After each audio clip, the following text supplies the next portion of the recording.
नमस्कार दोस्तों। इस वीडियो में हम डिस्कस करेंगे कि कैलरी K2 टैबलेट का उपयोग किन कंडीशंस में किया जाता है, कैलरी K2 टैबलेट को कैसे लेना चाहिए और कैलरी K2 टैबलेट की वजह से क्या साइड इफ़ेक्ट्स हो सकते हैं। और यह भी डिस्कस करेंगे कि कैलरी K2 टैबलेट को लेते समय क्या-क्या सावधानियां रखनी चाहिए और किन व्यक्तियों के लिए कैलरी K2 टैबलेट को लेना जरूरी होता है। हमारे शरीर में दांतों और हड्डियों को मजबूत बनाए रखने के लिए कैल्शियम बेहद ही जरूरी होता है।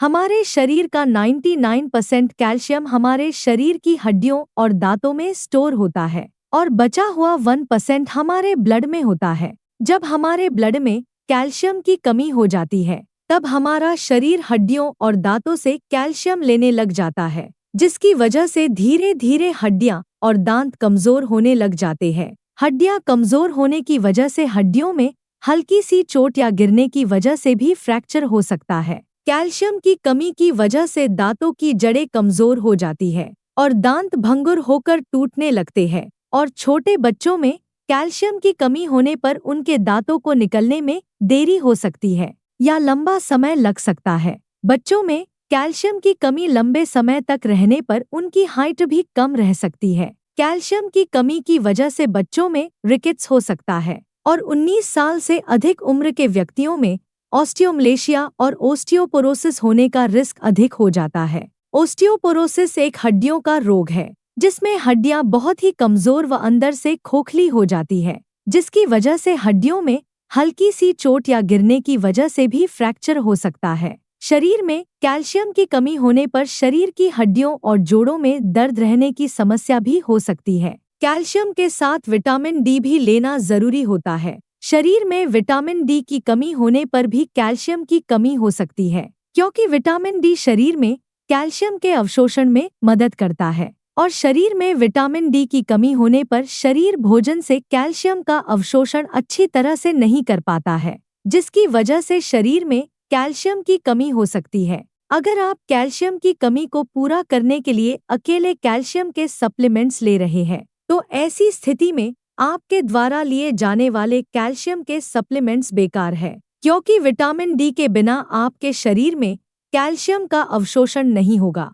और आपके द्वारा लिए जाने वाले कैल्शियम के सप्लीमेंट्स पेशाब के जरिए शरीर से बाहर निकल जाएंगे। इसलिए कैल्शियम और विटामिन डी को एक साथ लेना जरूरी होता है। कैलरी K2 टैबलेट में कैल्शियम के साथ साथ विटामिन डी भी होता है, इसलिए आपको विटामिन डी के सप्लीमेंट्स अलग से लेने की जरूरत नहीं होती है। दोस्तों, अगर आपको वीडियो पसंद आ रहा है तो कृपया वीडियो को लाइक करना व चैनल को सब्सक्राइब करना न भूलें। अब हम डिस्कस करेंगे कि कैलरी K2 टैबलेट का उपयोग किन कंडीशंस में किया जाता है। कैलरी K2 टैबलेट का उपयोग शरीर में कैल्शियम की कमी होने पर, हड्डियों में फ्रैक्चर होने पर, रूमेटॉइड अर्थराइटिस और ऑस्टियोआर्थराइटिस होने पर, शरीर के जोड़ों, हड्डियों व मांसपेशियों में दर्द होने पर, न्यूरोपैथिक दर्द होने पर यानी नसों का दर्द होने पर, डायबिटिक न्यूरोपैथी होने पर, गर्भवती महिलाओं और स्तनपान करा रही महिलाओं के लिए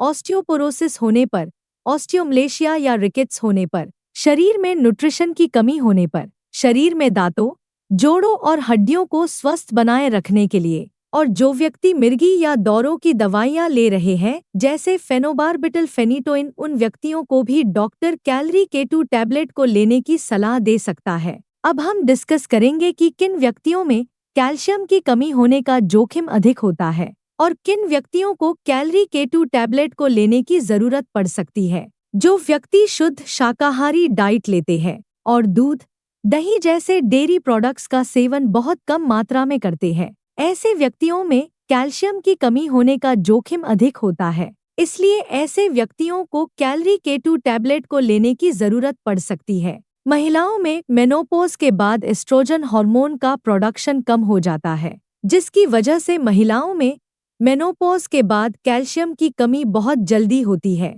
और ऑस्टियोपोरोसिस होने का रिस्क भी अधिक हो जाता है। इसलिए कैल्शियम की कमी को पूरा करने के लिए और ऑस्टियोपोरोसिस से बचने के लिए डॉक्टर मेनोपॉज के बाद महिलाओं को भी कैलरी K2 टैबलेट को लेने की सलाह दे सकते हैं। अगर आप ज्यादा मात्रा में प्रोटीन या नमक का सेवन करते हैं तो आपके शरीर में कैल्शियम की कमी हो सकती है। क्योंकि प्रोटीन और नमक का सेवन अधिक मात्रा में करने से शरीर से कैल्शियम ज्यादा मात्रा में बाहर निकलता है। अगर आपने स्टेरॉयड दवाओं का सेवन लंबे समय तक किया है या कर रहे हैं तो आपका डॉक्टर कैलरी K2 टैबलेट को लेने की सलाह दे सकता है, क्योंकि स्टेरॉयड दवाओं का लंबे समय तक सेवन करने से ऑस्टियोपोरोसिस हो सकता है। इसलिए ऑस्टियोपोरोसिस होने के रिस्क को कम करने के लिए भी डॉक्टर कैलरी K2 टैबलेट को लेने की सलाह दे सकता है। इसके अलावा किडनी फेलियर होने पर भी शरीर में कैल्शियम की कमी बहुत जल्दी होती है।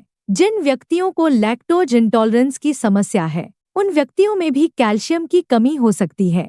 लैक्टोज इंटॉलरेंस की समस्या होने पर व्यक्ति दूध को अच्छी तरह से पचा नहीं पाता है, जिसकी वजह से भी शरीर में कैल्शियम की कमी हो सकती है। अगर किसी व्यक्ति को दूध को पीने के बाद पेट में दर्द, पेट में गैस, पेट में भारीपन, दस्त या स्टूल के अंदर फैट आती है, तो ये लक्षण लैक्टोज इंटॉलरेंस के हो सकते हैं। अब हम डिस्कस करेंगे कि कैलरी K2 टैबलेट को कैसे लेना रिकमेंडेड होता है। कैलरी K2 टैबलेट को खाना खाने के बाद लेना रिकमेंडेड होता है। कैलरी K2 टैबलेट को आप हल्के गर्म दूध या हल्के गर्म पानी के साथ ले सकते हैं। आमतौर पर 18 साल से अधिक उम्र के ज्यादातर व्यक्तियों को डॉक्टर कैलरी K2 टैबलेट को दिन में एक ही बार लेने की सलाह देते हैं। कैलरी K2 टैबलेट की डोज उम्र, शरीर के वजन और बीमारी की गंभीरता के आधार पर कुछ व्यक्तियों में इससे अलग भी हो सकती है। इसलिए आपको कैलरी K2 टैबलेट को आपके डॉक्टर द्वारा बताई गई डोज में ही लेना चाहिए।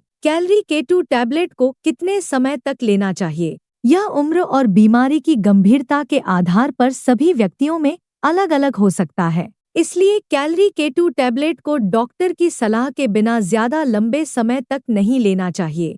दूध में कैल्शियम भरपूर मात्रा में पाया जाता है और दूध से बने उत्पाद जैसे पनीर और दही में भी कैल्शियम अधिक मात्रा में पाया जाता है। इसलिए अगर आप अपने शरीर की कैल्शियम की कमी को प्राकृतिक खाद्य पदार्थों से पूरा करना चाहते हैं, तो आपको इनका सेवन पर्याप्त मात्रा में करना चाहिए। 1 लीटर दूध में लगभग 1300 mg कैल्शियम होता है। अगर कोई व्यक्ति या बच्चा प्रतिदिन 1 लीटर दूध को 2 भागों में बांटकर सुबह शाम पी लेता है, तो उसमें कैल्शियम की कमी नहीं होती है। इसके अलावा मूंग दाल, बादाम, नारियल, सोयाबीन, आम, संतरा और आंवला भी कैल्शियम से भरपूर होते हैं। इसलिए इनका सेवन आपको भरपूर मात्रा में करना चाहिए। साइड इफेक्ट्स की बात करें तो वैसे तो कैलरी K2 टैबलेट एक बहुत ही सुरक्षित दवा है और ज्यादातर व्यक्तियों में कैलरी K2 टैबलेट की वजह से कोई साइड इफेक्ट्स नहीं होते हैं। लेकिन अगर आप कैलरी K2 टैबलेट को रेकमेंडेड डोज से ज्यादा डोज में लेते हैं,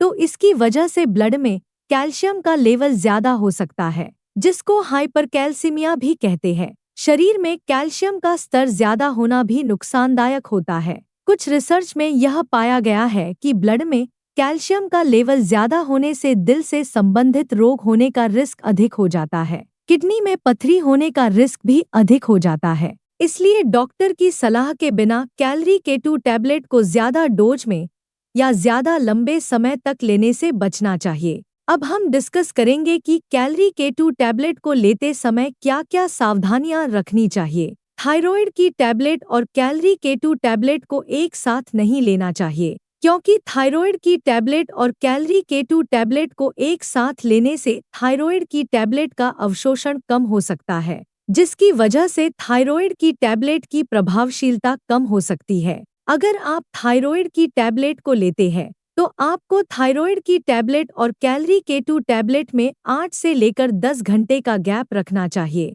किडनी की कोई समस्या होने पर और किडनी में पथरी होने पर कैलरी K2 टैबलेट को डॉक्टर की सलाह के बिना नहीं लेना चाहिए। आपको कैलरी K2 टैबलेट को लेते समय आयरन के सप्लीमेंट लेने से बचना चाहिए, क्योंकि कैल्शियम के साथ आयरन के सप्लीमेंट लेने से कैल्शियम शरीर में आयरन के अवशोषण को रोक सकता है। वीडियो को देखने के लिए आपका धन्यवाद। अगर आपको वीडियो पसंद आया तो प्लीज वीडियो को लाइक कर देना, चैनल को सब्सक्राइब कर लेना, और अगर आपका कैलरी K2 टैबलेट से संबंधित कोई प्रश्न है तो आप कमेंट करके पूछ सकते हैं।